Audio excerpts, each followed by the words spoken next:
Bonsoir à tous. Bienvenue. Bonsoir. Je vois que tout le monde est là. C'est très intéressant.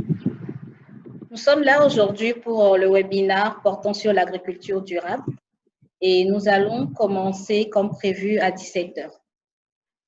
Donc, nous avons comme invité Monsieur Alpha Diallo, qui est ingénieur des mines spécialisé en agriculture durable et environnement, santé, sécurité du travail. Donc, on commence en même temps. Nous donnons la parole à Monsieur Alpha pour nous faire juste un coucou, le temps de partager l'écran et que l'on découvre ce qu'il a pour nous. Monsieur Alpha, vous avez la parole.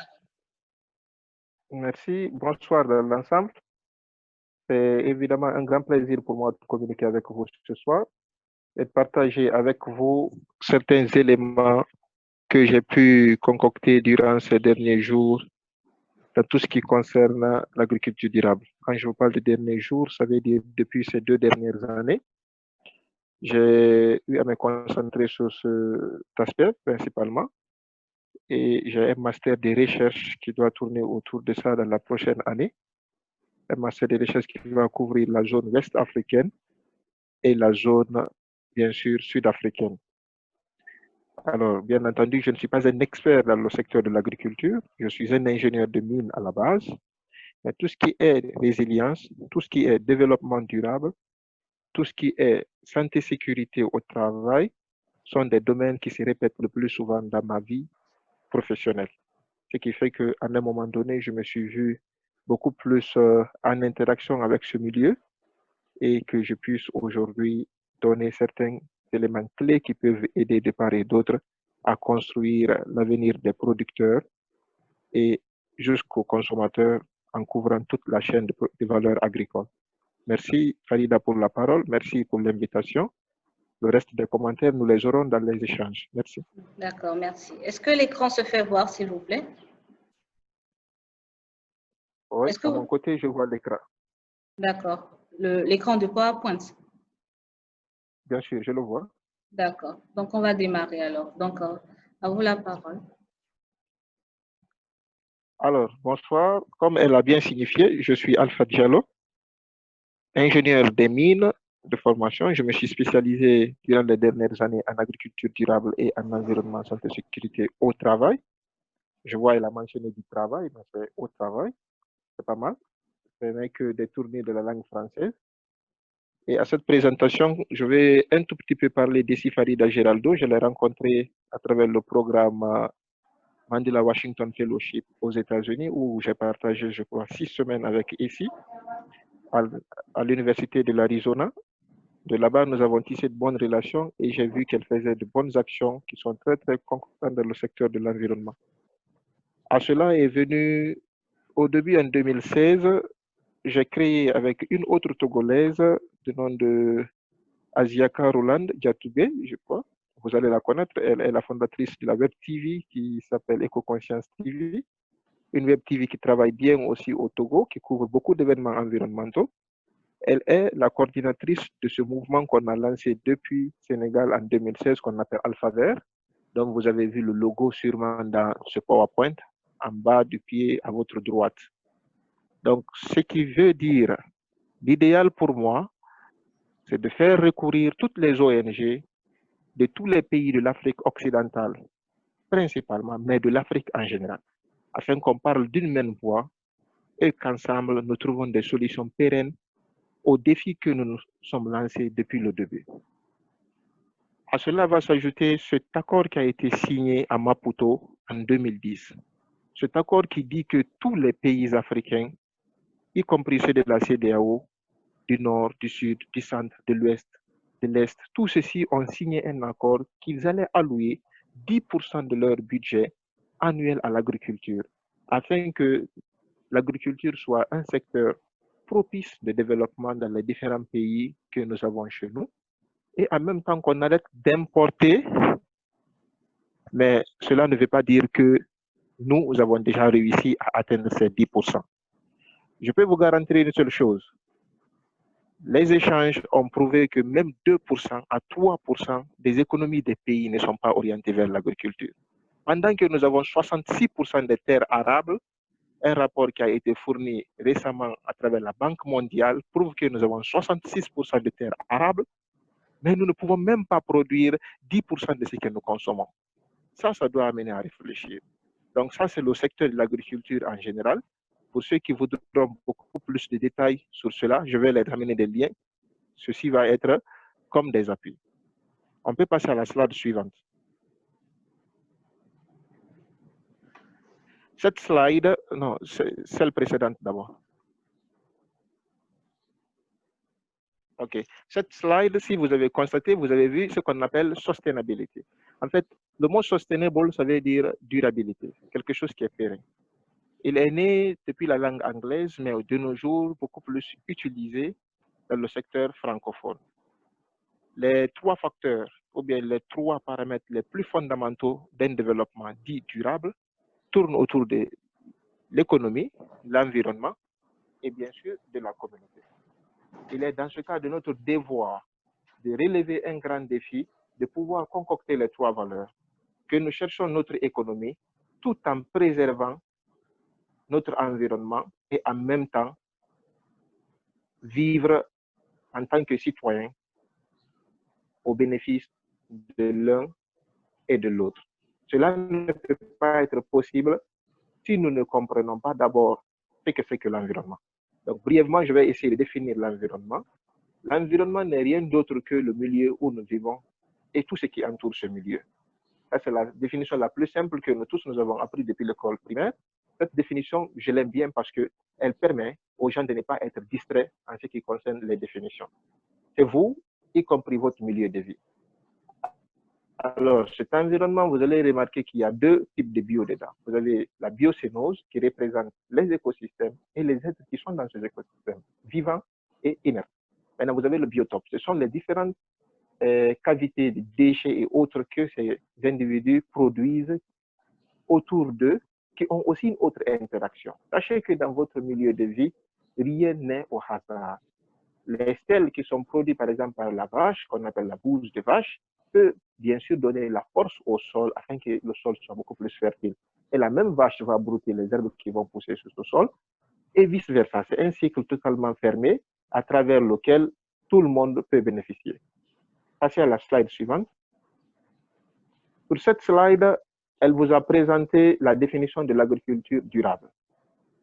L'agriculture est appelée durable et lorsque toutes les actions qui sont menées dans ce secteur consistent à gérer de manière efficace les ressources utilisables par l'agriculture dans le but de satisfaire les besoins changeants de l'être humain tout en veillant au maintien, voire à l'amélioration de la qualité de l'environnement ainsi qu'à la préservation des ressources naturelles.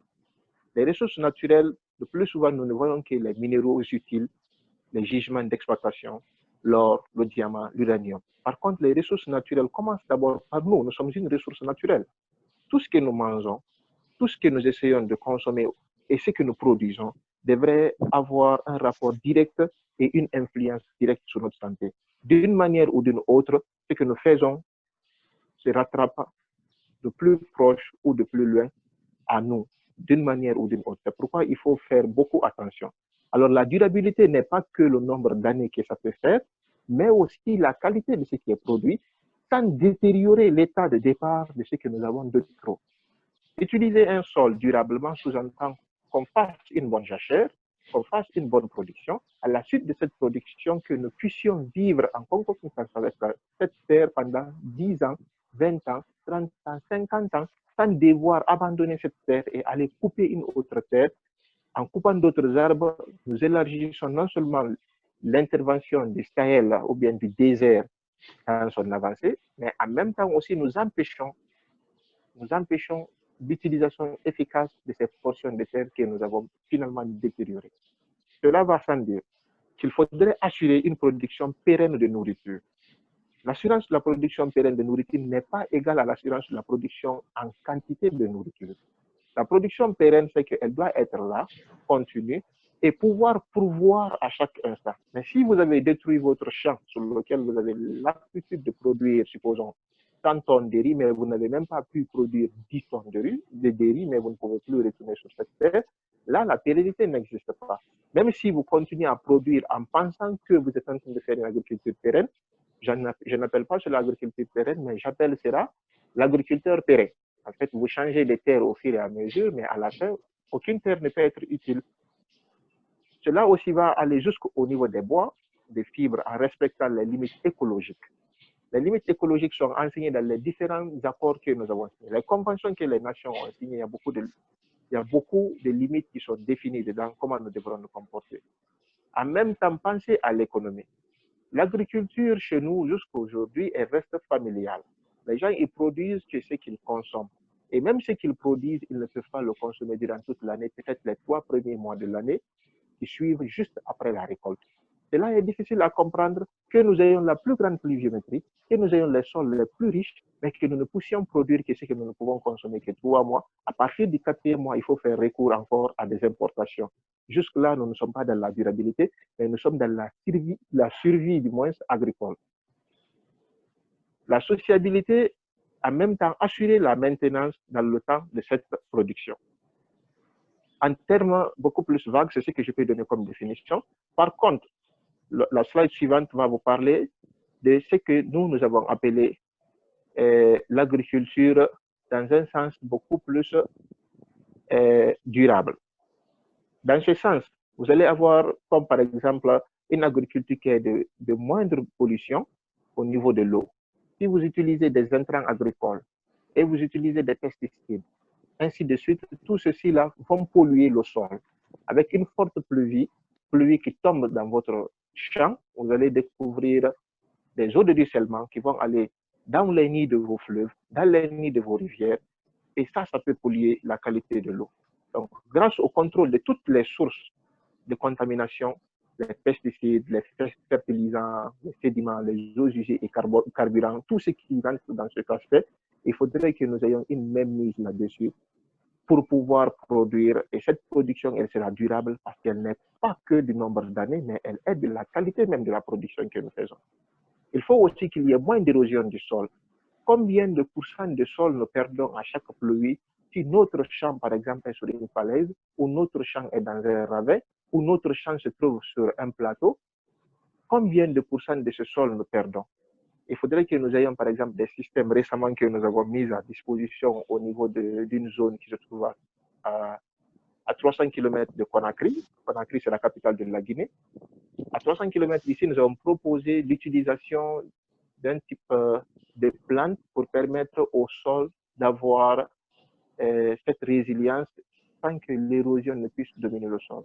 Nous utilisons par exemple des haies vives qui vont, au fil des temps, réduire l'étanchéité parce que les arbres vont grandir et ces sols, à travers leurs racines, vont fixer le sol.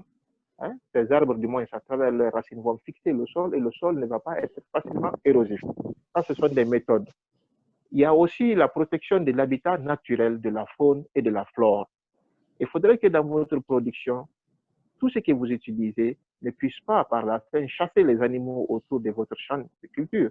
Et en même temps, il ne faudrait pas que, à travers votre activité, d'autres arbres ne puissent pas régénérer. Prenez l'anacarde en Guinée aujourd'hui, c'est une plante qui est beaucoup plus produite parce que son gain économique est grand selon ce que les gens ils veulent me faire comprendre. Par contre, nous avons constaté qu'il est très, très déplorable autour d'une plante d'anacarde qu'aucune autre plante ne puisse vivre et que vous-même, vous ne puissiez même pas avoir des herbes. Ça, c'est un grand souci dont les agriculteurs font face aujourd'hui, de telle sorte qu'il y a des zones entièrement qui ont été dégagées qui vont servir de zones de production de l'anacarde. Et combien de pourcents de terre nous allons perdre là-bas? Combien de domaines, des plaines, des plateaux vont être perdus parce que nous voulons tout gagner tout de suite en économie et nous oublions l'agriculture vivrière, nous oublions la production des céréales, nous oublions la production des tubercules, des légumineuses et tout ce qui s'ensuit. Si nous oublions tous ces paramètres, alors vous m'entendez? Tu peux élever un peu plus la voix? Ok, peut-être que j'ai un souci avec mon écouteur. Vous m'entendez à présent bien?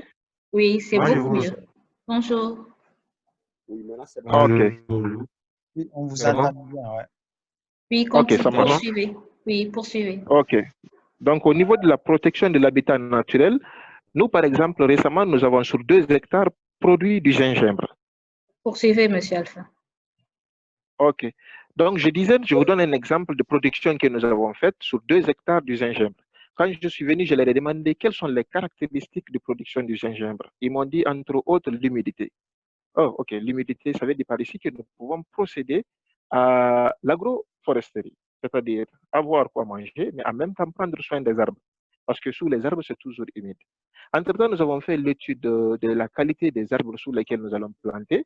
On a remarqué qu'il y avait des arbres qui étaient très, très conciliantes et dont les racines sont très touffues qu'aucune autre plante ne peut pousser en dessous. Nous avons sélectionné comme ça, on a vu que le manguier, par exemple, et l'orangier, quand ils sont dans une même zone, la partie inférieure de ces arbres reste non seulement humide, mais en même temps et pérennement enrichie à travers l'engrais naturel. À la base de ça, nous avons mis notre gingembre. En moins de 6 mois, vous seriez étonné de voir ce que nous avons pu produire. Ce sont des types d'exemples qu'on peut offrir. Maintenant, il faudrait aussi qu'il y ait moins de déchets grâce à l'utilisation des sous-produits de l'exploitation agricole. Si vous ne faites pas cela, votre agriculture ne peut pas être appelée durable. Il faut qu'il y ait moins de consommation d'eau aussi, grâce à l'application de mesures de conservation dans les stations de lavage et d'emballage, mais ainsi que dans toutes les zones d'habitation et pour l'irrigation. Un exemple que nous appliquons. Nous essayons aujourd'hui à travers un partenaire qu'on appelle Énergie 2050, je crois, ils sont installés aussi en France, au Togo là-bas, c'est un partenaire français. Nous essayons d'utiliser le solaire. Nous créons des forages dans les différents champs. À travers le solaire, nous produisons de l'eau en quantité que nous faisons passer dans les plantations. Le producteur agricole qui avait l'habitude de générer une seule fois par an une récolte, il va se retrouver à produire jusqu'à 4 fois par an, surtout s'il devrait faire des tubercules. La patate douce, par exemple, c'est un produit qui est très utilisé ici en Moyenne-Guinée. Ça, c'est quelque chose de 600 km de Conakry, la capitale. Vous remarquez, la patate douce, elle a besoin d'être produite à chaque 3 mois. À chaque 3 mois, vous pouvez récolter à chaque 100 jours. Et combien de fois la patate douce est très nourrissante, sa farine, la poudre qui provient de cette patate douce, ainsi de suite. Mais nous restons tous concentrés sur ce riz qui est importé de la Chine, avec une qualité encore beaucoup plus inférieure, ainsi de suite.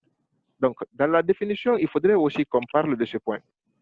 Il faut qu'il y ait plus de collaboration entre les agriculteurs et les écologistes que vous êtes. Aujourd'hui, je pense que j'ai affaire à plus d'une centaine de jeunes. J'ai remarqué dans la liste, il y a 122 personnes, c'était étonnant. Merci beaucoup pour cette mobilisation depuis le Togo. Et tous ces jeunes sont écologistes. J'appelle par écologiste quelqu'un qui aime la nature, quelqu'un qui aime l'écosystème et quelqu'un qui se bat pour la conservation de la nature et de la préservation.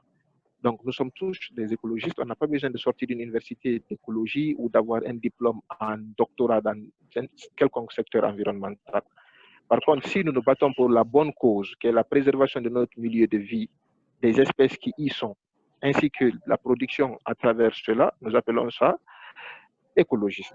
Donc, cette interaction doit exister entre ces agriculteurs qui sont le plus souvent illettrés.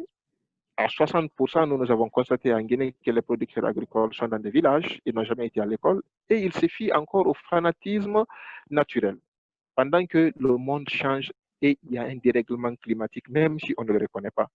La pluie ne viendra plus au même moment qu'on l'attendait, et elle ne viendra plus par le schéma qu'elle avait l'habitude de faire. Si auparavant, au mois de mars, nous pouvons recevoir une pluie qui annonce que les mangues sont prêtes, de nos jours, nous recevons cette pluie au mois de février en Guinée.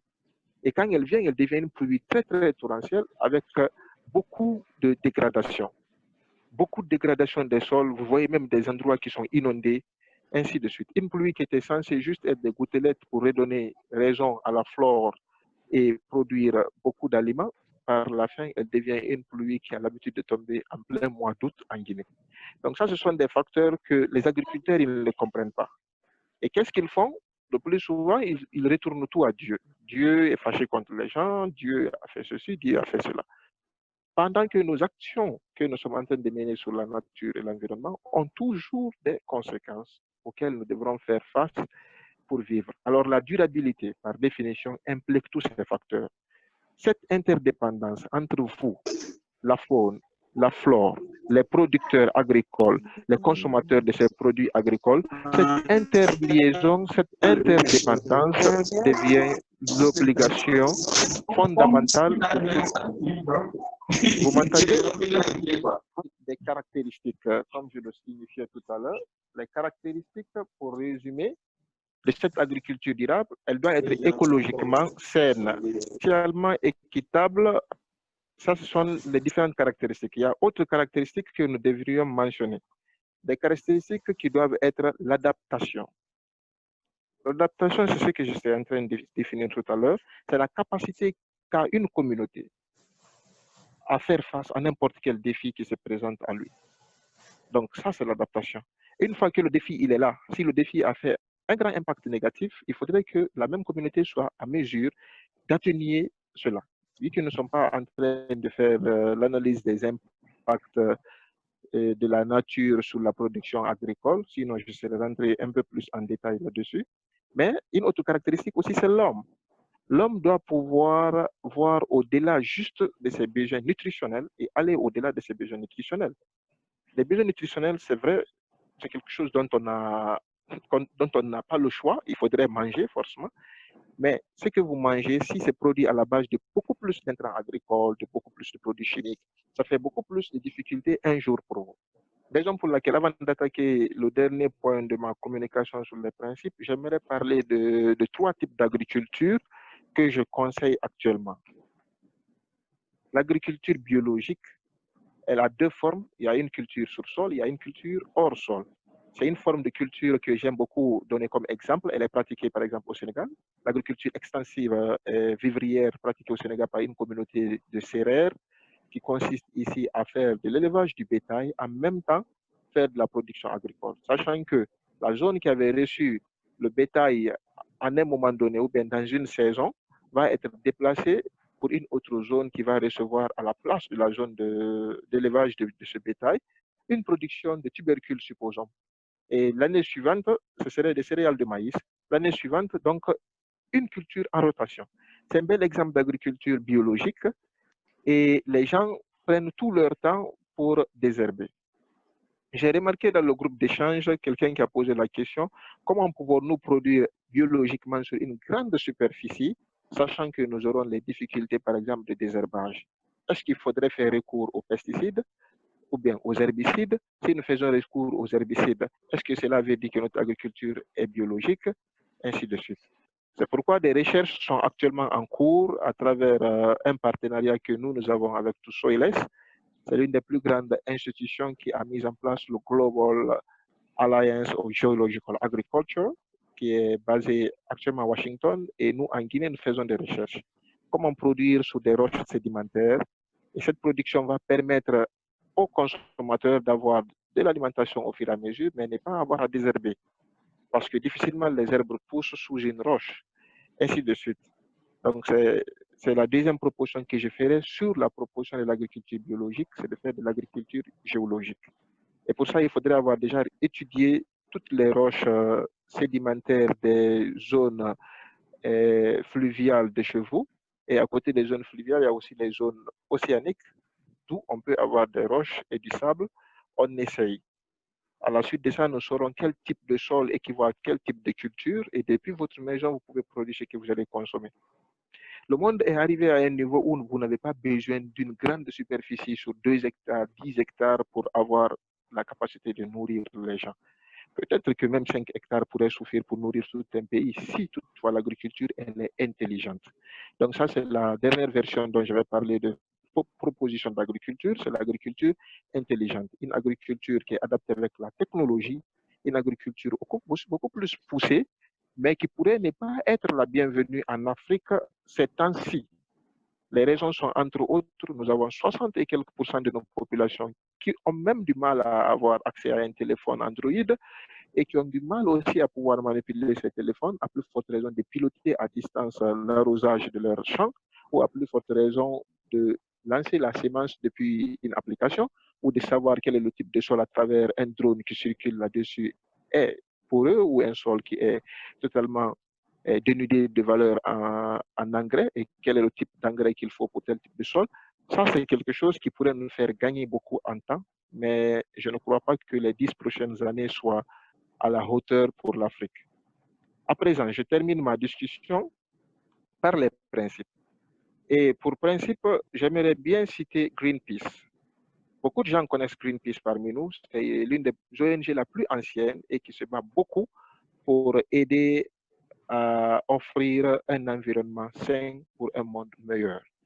Cette ONG a pu mettre en place certains principes pour une agriculture afin de la définir durable. Premièrement, c'est garantir la nourriture et la rendre accessible et adéquate pour tous, aujourd'hui et demain, surtout demain. Nous produisons, c'est vrai, mais si ce que nous produisons ne peut que nous nourrir aujourd'hui, ça veut dire par là que ce que nous avons produit n'est pas durable.